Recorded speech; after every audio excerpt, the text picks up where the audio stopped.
Starting off this countdown, we have Brianne Woolgram. On September 5th, 1998, 19-year-old Brianne Woolgram disappeared without a trace. She was last seen at around 11:30 a.m. at a convenience store in Revelstoke, British Columbia. Witnesses say that they saw her get into a car with 3 unknown girls. These girls were never identified. Now, one hunter did claim that he saw a girl matching Brianne's description at Echo Lake Road, but nothing came of this lead. People conducted numerous searches of the area, but sadly, she was never found. In our 9th spot, we have Ronald Taman. On April 19th, 1953, Ronald Taman, a student at Miami University in Ohio, went missing from campus. At around 8 o'clock that night, Ronald left his dorm to retrieve new bed sheets since apparently someone put a fish in his bed. At around 10:30 p.m., his roommate returned to their dorm, but Ronald was not there. His psychology book lay open on his desk, the lights were on, and all his personal belongings were still there. When Ronald didn't return the next day, a missing person search was conducted. His whereabouts to this day are still unknown. Of course, there are some theories. Some people think he was a victim of a fraternity hazing gone wrong, while others believe he was recruited by the CIA. Now, what's odd is how a week prior, Ronald apparently dropped out of psychology. So why was his psychology book open on his desk as if he's been studying it? Seems just like a big cover-up. In our 8th spot, we have the Springfield Three.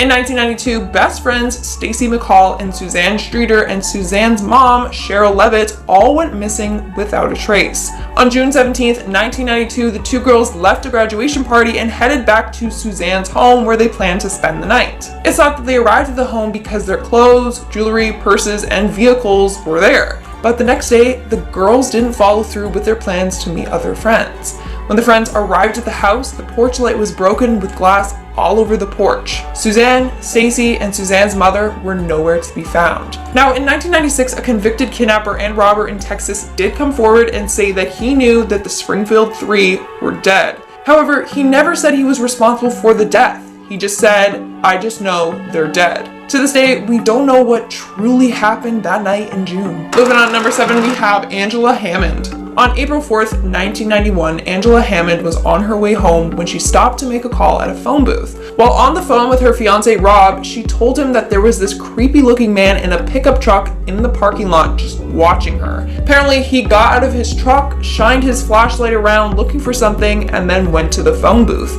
All Rob heard was Angela's screams before the line disconnected. Rob rushed to the scene, but sadly, he was too late. When he got there, he saw Angela in a passing pickup truck struggling. He chased the truck until his transmission gave out. The truck got away and Angela was never seen again. Coming in at number 6, we have Heather Teague. This case is truly creepy. On October 26, 1995, 23-year-old Heather Teague was sunbathing in Spotsville, Kentucky around the Ohio River. A witness who was watching her with a telescope, yeah, it's not creepy at all, said that he saw a man come out of the woods behind her, grab her, and drag her into the woods by her hair at gunpoint. Apparently, this man was around 6 feet tall with brown hair, a bushy beard, and was wearing a mosquito net. Now, the main suspect for this case was a man named Marvin Ray Dill. Authorities found 2 guns, 2 knives, duct tape, rubber gloves, rope, and bloodstains all in Dill's vehicle. He also resembled the sketch done of Heather's kidnapper.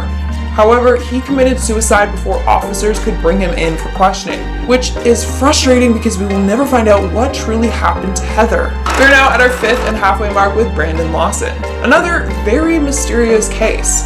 On October 8th, 2013, Brandon Lawson was on his way home at night when he ran out of gas on the middle of the highway. He called his brother to come help him.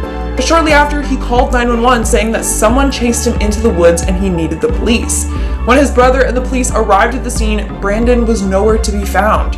His truck was left abandoned. The last time anyone had heard from him was one last call he placed to his brother. In this call, he said that he was bleeding 10 minutes away from the truck, but he was never found. Now, there are numerous theories as to what happened to Brandon. Some people believe he was killed after his car ran out of gas. Other people believe he faked his own disappearance to start a new life. Lastly, some people think that his drug problem had something to do with his disappearance. But like most cases, we don't truly know. Moving on to number 4, we have Zeb Quinn. On January 2nd, 2000, 18-year-old Zeb Quinn and his 21-year-old friend Robert Owens were on their way to view a car that Quinn was interested in buying. They both drove in separate cars. However, halfway through the journey, Quinn pulled over to take a phone call. After the call, he said he needed to return home. Owens described him as being frantic. That was the last time anyone has ever seen or heard from him. Now, later that day, Owens went to the hospital with broken ribs and a head injury. He claims that he got into a car accident. 2 weeks later, Quinn's car was found in a parking lot. What's weird was how a plastic hotel key, empty bottles, a random person's jacket, and a puppy were found in his car. Like an actual black lab puppy. No one knows whose dog it was or how it got there, but an officer on the case actually adopted him, so that's sweet. On the back of his windshield, someone drew a pair of lips and 2 exclamation marks in lipstick. The driver's seat was also adjusted for someone who was shorter than Quinn. It's just baffling. This evidence is all over the place. Now, 12 years later, his so-called friend was arrested and charged with the murder of a pregnant woman and her husband. So it's thought that he had something to do with Quinn's disappearance, but it still remains a huge mystery. In our third spot, we have Gloria Bible and Ashley Freeman. In December of 1999, Gloria Bible was having a sleepover at her friend Ashley Freeman's house. That night, a fire started and burnt down Ashley's house. When emergency responders arrived on scene, they found Ashley's mom and dad both with gunshots to the head and their bodies badly burnt. But the 2 girls were missing. Now, 3 criminals were thought to be involved in the girls' disappearance. However, 2 of the criminals died before being able to question them. Apparently, one of the men had Polaroid photos of the girls that he had taken of them. He also had their missing posters all over his walls in his mobile home. While the other man was arrested and apparently said that he tortured the girls before strangling them to death.